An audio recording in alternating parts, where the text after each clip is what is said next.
नमस्कार, चलिए सुनते हैं मुंशी प्रेमचंद जी की लिखी कहानी कौशल। पंडित बालक राम शास्त्री की धर्मपत्नी माया को बहुत दिनों से एक हार की लालसा थी और वह सैकड़ों ही बार पंडित जी से उसके लिए आग्रह कर चुकी थी, किंतु पंडित जी हीला हवाला करते रहते थे। एक तो साफ साफ ना कहते थे कि मेरे पास रुपए नहीं है। इससे उनके पराक्रम में बट्टा लगता था। तरकड़ाओं की शरण लिया करते थे। गहनों से कुछ लाभ नहीं, एक तो धातु अच्छी नहीं मिलती, उस पर सुनार रुपए के 8 आने कर देता है। और सबसे बड़ी बात यह है कि घर में गहने रखना चोरों को न्योता देना है। घड़ी भर के श्रृंगार के लिए इतनी विपद सर पर लेना मूर्खों का काम है। बेचारी माया तर्कशास्त्र ना पढ़ी थी, इन युक्तियों के सामने बेचारी निरुत्तर हो जाती थी। पड़ोसियों को देख देख कर उसका जी ललचाया करता था, पर दुख किससे कहे। यदि पंडित जी ज्यादा मेहनत करने के योग्य होते तो ये मुश्किल आसान हो जाती, पर वे आलसी जीव थे। अधिकांश समय भोजन और विश्राम में व्यतीत किया करते थे। पत्नी जी की कटुक्तियां सुननी मंजूर थी, लेकिन निद्रा की मात्रा में कमी न कर सकते थे। एक दिन पंडित जी पाठशाला से आए तो देखा कि माया के गले में सोने का हार विराज रहा है। हार की चमक से उसकी मुख ज्योति चमक उठी थी। उन्होंने उसे कभी इतनी सुंदर न समझा था। पूछा, ये हार किसका है? माया बोली, पड़ोस में जो बाबू साहब रहा करते हैं उन्हीं की स्त्री का है। आज उनसे मिलने गई थी, ये हार देखा, बहुत पसंद आया, तुम्हें दिखाने के लिए पहन कर चली आई। बस ऐसा ही एक हार मुझे बनवा दो। पंडित जी बोले, दूसरे की चीज नाहक मांग लाई, कहीं चोरी हो जाए तो हार बनवाना ही पड़े, ऊपर से बदनामी भी हो। माया बोली, मैं तो ऐसा ही हार लूंगी, 20 तोले का है। पंडित जी, फिर वही जिद। माया बोली, सभी पहनती तो हैं, मैं भी क्यों ना पहनूं? पंडित जी बोले, सब कुएं में गिर पड़े तो क्या तू भी गिर पड़ेगी? सोचो भला, इस वक्त इस हार को बनवाने में 600 रुपए लगेंगे। यदि 1 रुपए प्रति सैकड़ा भी ब्याज रख लिया जाए तो 5 वर्ष में 600 रुपए के लगभग 1000 हो जाएंगे। लेकिन 5 वर्ष में तुम्हारा हार मुश्किल से 300 रुपए का रह जाएगा। इतना बड़ा नुकसान उठाकर हार पहनने में क्या सुख? यह हार वापस कर दो, भोजन करो और आराम से पड़ी रहो। ये कहते हुए पंडित जी बाहर चले गए।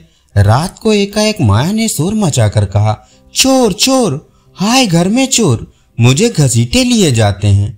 पंडित जी हकबका के उठे और बोले, कहां कहां, दौड़ो दौड़ो। माया बोली, मेरी कोठरी में गया है, मैंने उसकी परछाई देखी। पंडित जी बोले, लालटेन लाओ, जरा मेरी लकड़ी उठा लाना। माया बोली, मुझसे तो मारे डर के उठा नहीं जाता। कई आदमी बाहर से बोले, कहाँ है पंडित जी, कोई सेंध पड़ी है क्या? माया बोली, नहीं नहीं, खपरेल से उतरे हैं। मेरी नींद खुली तो कोई मेरे ऊपर झुका हुआ था। हाय राम, ये तो हार ही ले गया, पहने पहने सो गई थी, मुए ने गले से हार उतार लिया। हाय भगवान। पंडित जी बोले, हार उतार कर क्यों ना रख दिया था? माया बोली, मैं क्या जानती थी कि आज ये मुसीबत सर पड़ने वाली है। हाय भगवान। पंडित जी, अब हाय हाय करने से क्या होगा? अपने कर्मों को रो, इसीलिए कहा करता था कि सब घड़ी बराबर नहीं जाती, ना जाने कब क्या हो जाए। अब आई समझ में मेरी बात। देखो और कुछ तो नहीं ले गया। पड़ोसी लालटेन लिए आ पहुंचे। घर में कोना कोना देखा, कोठरियां देखी, छत पर चढ़कर देखा, अगवाड़े देखा, पिछवाड़े देखा, शौचगृह में झांका, कहीं चोर का पता न था। एक पड़ोसी बोला, किसी जानकार आदमी का हाथ है पंडित जी। दूसरा पड़ोसी बोला, बिना घर के भेदिए के कभी चोरी होती ही नहीं। और कुछ तो नहीं ले गया? माया बोली, और कुछ तो नहीं गया, बर्तन सब पड़े हुए हैं, संदूक भी बंद पड़े हुए हैं। निगोड़े को ले जाना था तो मेरी चीज ले जाता, पराई चीज ठहरी, भगवान उन्हें कौन सा मुंह दिखाऊंगी? पंडित जी बोले, अब गहने का मजा मिल गया ना? माया, हाय भगवान, ये अब जस बदा था। पंडित जी, कितना समझा के हार गया, तुम ना मानी तो ना मानी, बात की बात में 600 रुपए निकल गए। देखूं भगवान कैसे लाज रखते हैं। माया बोली, अब आगे मेरे घर का एक एक तिनका ले जाते तो मुझे इतना दुख ना होता। अभी बेचारी ने नया ही बनवाया था। पंडित जी बोले, खूब मालूम है, 20 तोले का था ना। माया बोली, 20 ही तोले का तो कहती थी। पंडित जी बोले, बदिया बैठ गई और क्या। माया बोली, कह दूंगी घर में चोरी हो गई, क्या जान लेगी। अब उनके लिए कोई चोरी थोड़ी ही करने जाएगा। पंडित जी बोले, तुम्हारे घर से चीज गई है, तुम्हें देनी पड़ेगी। उन्हें इससे क्या प्रयोजन कि चोर ले गया या तुमने उठाकर रख लिया।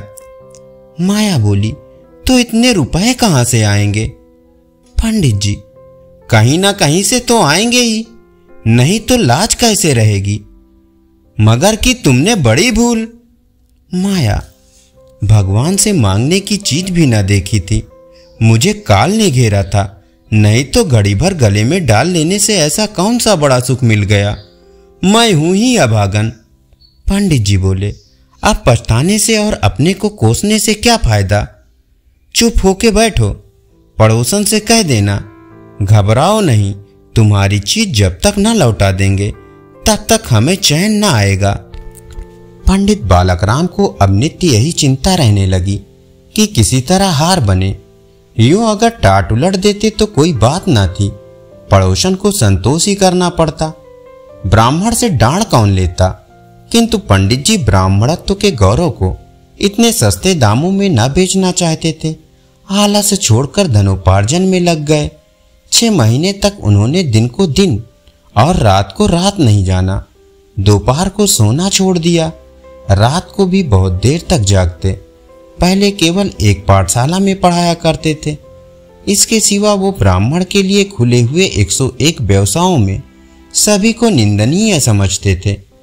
पर अब पाठशाला से आकर संध्या समय एक जगह भागवत की कथा कहने जाते, वहां से लौटकर 11-12 बजे रात तक जन्म कुंडलियां, वर्षफल आदि बनाया करते। प्रातःकाल मंदिर में दुर्गा जी का पाठ करते। माया पंडित जी का अध्यावसाय देख देख कर कभी कभी पछताती कि कहां से कहां मैंने यह विपत्ति सिर पर ली। कहीं पंडित जी बीमार पड़ जाएं तो लेने के देने पड़े। उनका शरीर छीड़ होते देखकर माया को यह चिंता व्यथित करने लगी। यहाँ तक कि 5 महीने गुजर गए। एक दिन संध्या समय वो दिया बत्ती करने जा रही थी कि पंडित जी आए। जेब से एक बुढ़िया निकालकर उसके सामने फेंक दी और बोले, लो आज तुम्हारे ऋण से मैं मुक्त हो गया। माया ने पुड़िया खोली तो उसमें सोने का हार था। उसकी चमक धमक सुंदर बनावट देखकर उसके अंतःस्थल में गुदगुदी सी होने लगी। मुख पर आनंद की आभा दौड़ गई। उसने कातर नेत्रों से देखकर पूछा, खुश होकर दे रहे हो या नाराज होकर। पंडित जी बोले, इससे क्या मतलब, ऋण तो चुकाना ही पड़ेगा, चाहे खुशी से चुकाओ या ना खुशी से। माया बोली, ये ऋण नहीं है। पंडित जी बोले, और क्या है, तो फिर बदला ही सही। माया बोली, बदला भी नहीं। पंडित जी, फिर क्या है। माया, तुम्हारी निशानी है। पंडित जी, तो क्या ऋण के लिए हमें दूसरा बनवाना पड़ेगा। माया बोली, वो हार चोरी नहीं गया, मैंने झूठ मूठ का शोर मचाया था। पंडित जी, सच। माया, हाँ सच कहती हूं। पंडित जी, मेरी कसम खाओ। माया, तुम्हारे चरणों को छूकर कसम खाती हूं। पंडित जी, तो तुमने मुझसे कौशल किया था। माया, हाँ। पंडित जी, तो तुम्हें मालूम है तुम्हारे कौशल का क्या मूल्य देना पड़ा। माया, क्या 600 रुपए से ऊपर। पंडित जी बोले, बहुत ऊपर। इसके लिए मुझे अपने आत्म स्वतंत्रता का बलिदान करना पड़ा है। धन्यवाद। अभी आप सुन रहे थे मुंशी प्रेमचंद जी की लिखी कहानी कौशल। चलिए सुनते हैं दूसरी कहानी। मुंशी प्रेमचंद जी की लिखी कहानी बाबा जी का भोग। रामधन अहिर के द्वार पर एक साधु आकर बोला, बच्चा तेरा कल्याण हो, कुछ साधु पर श्रद्धा कर। रामधन ने जाकर स्त्री से कहा, साधु द्वार पर आए हैं, उन्हें कुछ दे दे। स्त्री बर्तन मांज रही थी और इस घोर चिंता में मग्न थी कि आज भोजन क्या बनेगा। घर में अनाज का एक दाना भी न था। चैत का महीना था, किंतु यहाँ दोपहर ही को अंधकार छा गया था। उपज सारी की सारी खलिहान से उठ गई। आधी महाजन ने ले ली, आधी जमींदार के प्यादों ने वसूल की। भूसा बेचा तो बैल के व्यापारी से गला छूटा। बस थोड़ी सी गांठ अपने हिस्से में आई, उसी को पीट पीट कर एक मन भर दाना निकला था। किसी तरह चैत का महीना पार हुआ।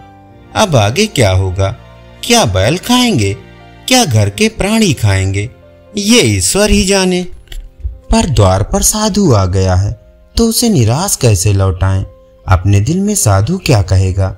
स्त्री ने कहा, क्या दे दूं, कुछ तो रहा नहीं। रामधन बोला, जा देख तो, मटके में कुछ आटा वाटा मिल जाए तो ले आ। स्त्री बोली, मटके झाड़ पोंछकर तो कल ही चूल्हा जला था, क्या उसमें बरकत होगी? रामधन बोला, तो मुझसे तो ये ना कहा जाएगा कि बाबा घर में कुछ नहीं है, किसी के घर से ही कुछ मांग ला। स्त्री बोली, जिससे लिया उसे देने की नौबत नहीं आई, अब और किस मुंह से मांगू? रामधन बोला, देवताओं के लिए कुछ अगोहा निकला है ना, वही ला, दे आऊं। स्त्री बोली, देवताओं की पूजा कहां से होगी? रामधन बोला, देवता मांगने तो नहीं आते, समाई होगी करना, ना समाई होगी ना करना। स्त्री बोली, अरे कुछ तो अगोहा, पसेरी तो पसेरी है, बहुत होगा तो आध सेर। इसके बाद क्या कोई साधु ना आएगा? उसे तो जवाब देना ही पड़ेगा। रामधन बोला, ये बला तो टलेगी, फिर की फिर देखी जाएगी। स्त्री झुंझला कर उठी और एक छोटी सी हांडी उठा लाई, जिसमें मुश्किल से आध सेर आटा था। ये गेहूं का आटा बड़ी यत्न से देवताओं के लिए रखा हुआ था। रामधन कुछ देर खड़ा हुआ सोचता रहा, तब आटा एक कटोरे में रखकर बाहर आया और साधु की झोली में डाल दिया। महात्मा ने आटा लेकर कहा, बच्चा, अब तो साधु आज यहीं ही रावेंगे, कुछ थोड़ी सी दाल दे दे तो साधु का भोग लग जाए। रामधन ने फिर स्त्री से आकर कहा, संयोग से दाल घर में थी। रामधन ने दाल, नमक, उपले जुटा दिए, फिर कुएं से पानी खींच लाया। साधु ने बड़ी विधि से बाटियां बनाई, दाल पकाई, आलू झोली में से निकालकर भुर्ता बनाया। जब सामग्री तैयार हो गई तो रामधन से बोला, बच्चा, भगवान के भोग के लिए कौड़ी भर घी चाहिए। बिना घी के रसोई पवित्र ना होगी, पवित्र ना होगी तो भोग कैसे लगेगा? रामधन बोला, बाबा जी, घी तो घर में ना होगा। साधु बोला, बच्चा, भगवान का दिया तेरे पास बहुत है, ऐसी बात ना कह। रामधन बोला, महाराज, मेरे गाय भैंस कुछ नहीं है, घी कहाँ से होगा? साधु बोला, बच्चा, भगवान के भंडार में सब कुछ है, जाकर मालकिन से कहो तो सही। रामधन ने जाकर स्त्री से कहा, बाबा जी घी मांगते हैं। मांगने को भीख, पर घी के बिना कौर नहीं धस रहा है। स्त्री बोली, तो इसी दाल में से थोड़ी ले जाकर बनिए के यहाँ से ला दो। जब सब किया है तो इतने के लिए उन्हें क्यों नाराज करते हो? घी आ गया। साधु ने ठाकुर जी की पिंडी निकाली, घंटी बजाई और भोग लगाने बैठे। खूब तनकर खाया, फिर पेट पर हाथ फेरते हुए द्वार पर लेट गए। थाली, बटली और कलछुली रामधन घर में मांजने के लिए उठा ले गया। उस रात रामधन के घर चूल्हा नहीं जला, खाली दाल पकाकर ही पी ली। रामधन लेटा तो सोच रहा था, मुझसे तो यही अच्छे। धन्यवाद।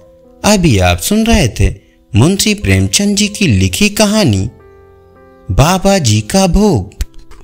चलिए सुनते हैं तीसरी कहानी, मुंशी प्रेमचंद जी की लिखी कहानी पूस की रात। हल्कू ने आकर स्त्री से कहा, सहना आया है, लाओ, जो रुपए रखे हैं उसे दे दूं, किसी तरह गला तो छूटे। मुन्नी झाड़ू लगा रही थी, पीछे फिरकर बोली, 3 ही रुपए हैं, दे दोगे तो कम्मल कहां से आएगा? माघ पूस की रात हार में कैसे कटेगी? उससे कह दो फसल पर रुपए दे देंगे, अभी नहीं है। हल्कू एक क्षण अनिश्चित दशा में खड़ा रहा। पूस सिर पर आ गया। कंबल के बिना हार में रात को वह किसी तरह नहीं जा सकता था, मगर सहना मानेगा नहीं। घुड़कियां जमावेगा, गालियां देगा। बला से जाड़ों में मरेंगे, ये बला तो सिर से टल जाएगी।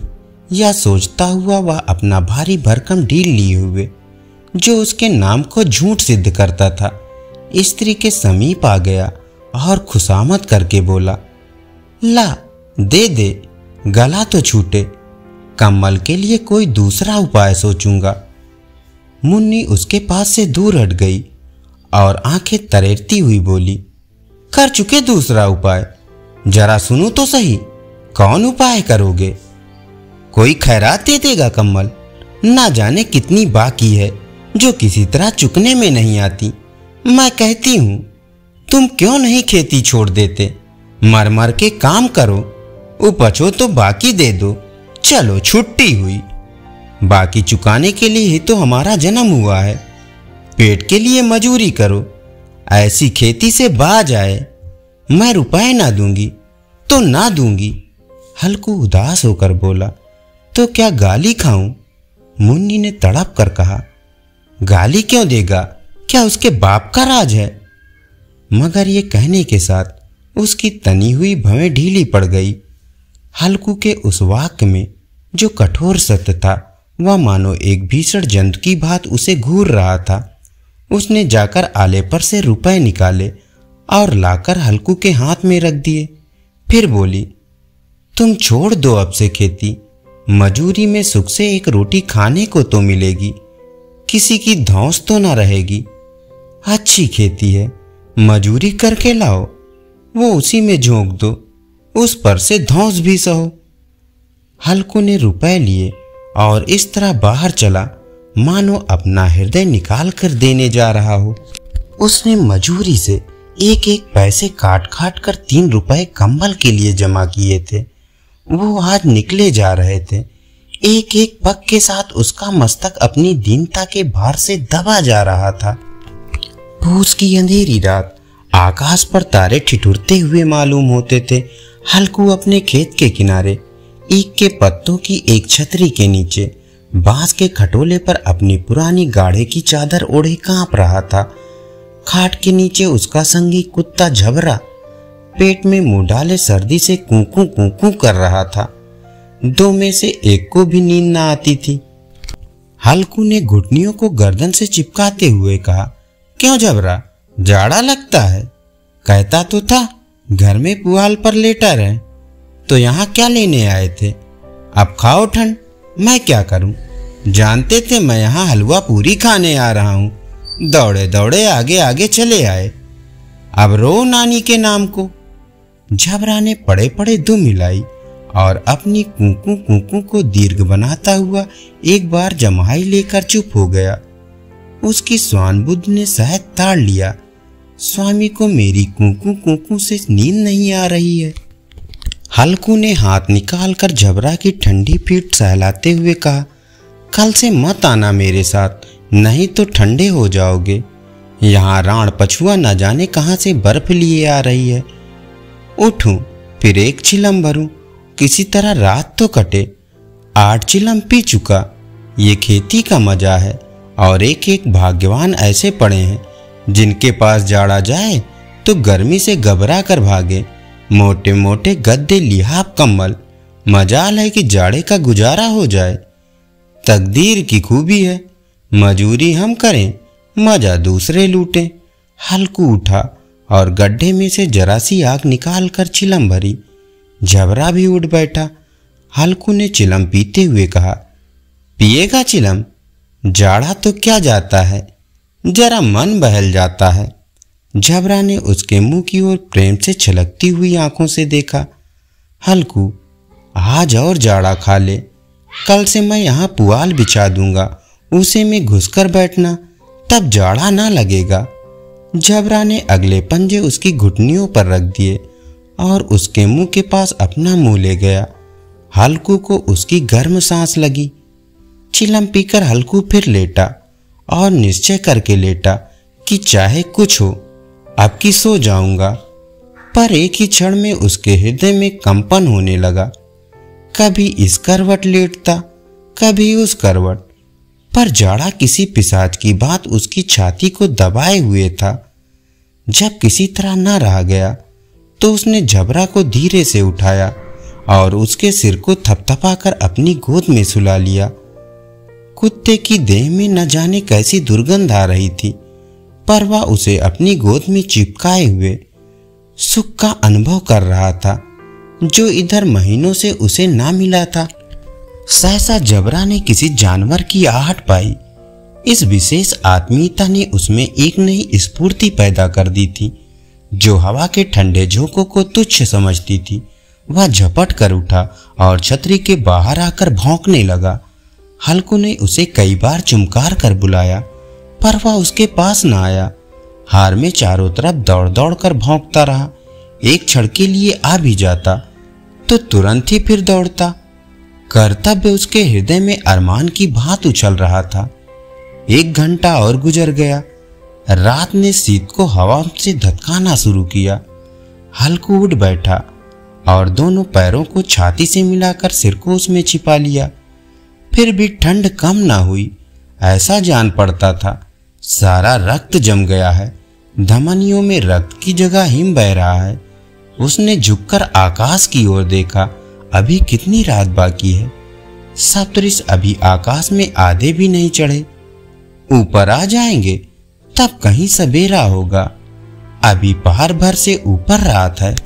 हल्कू के खेत से थोड़ी दूर पर आमों का एक बाग था। पतझड़ शुरू हो गई थी। बाग में पत्तियों का ढेर लगा हुआ था।